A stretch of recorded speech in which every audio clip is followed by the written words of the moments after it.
Hi boys and girls, and from the previous week we're gonna practice how to simplify fractions, because I've noticed that some of us are still having difficulty with that, and whether you're adding, subtraction, multiplying, or dividing, you always have to know the skill.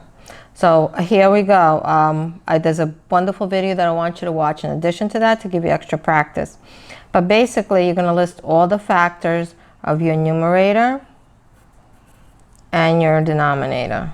And factors are just what you multiply. You always list the number and 1. So I'm going to put 1 times 10 would equal 10. What other numbers would give us 10? So I know that 2 times 5 would give us 10. So our factors are 1, 2, 5, and 10. Always list the number in itself first. Now I'm looking at 12. So it's 1 and 12, and then what else would give us 12? So we know that 3 times 4 will give us 12, and 6 and 2 would give us 12. 6, I'm going to put the 6 right here, and I'm going to put the 2 right here. So we know that the factors of 12 are 1 times 12, 3 times 4, and 2 times 6. Now here we're going to pick the largest one that they have in common. The greatest number that both 10 and 12 have in common.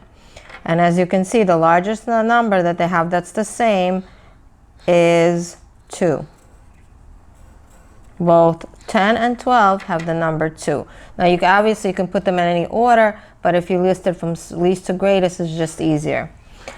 So I know now we're going to divide it by 2. How many? 10 divided by 2 is 5, and 12 divided by 2 is 6. We're dividing this by 2, our numerator by 2, and our denominator. And in simplest form is 5, 6. Now we're not changing the value of the fraction. We're just writing it in a simplest form where it cannot be divided by any other number without a remainder. So 10, 12 in simplest form, or when you reduce it, would be equal to 5, 6. 5, 6 is equal to 10 twelfths. Thank you.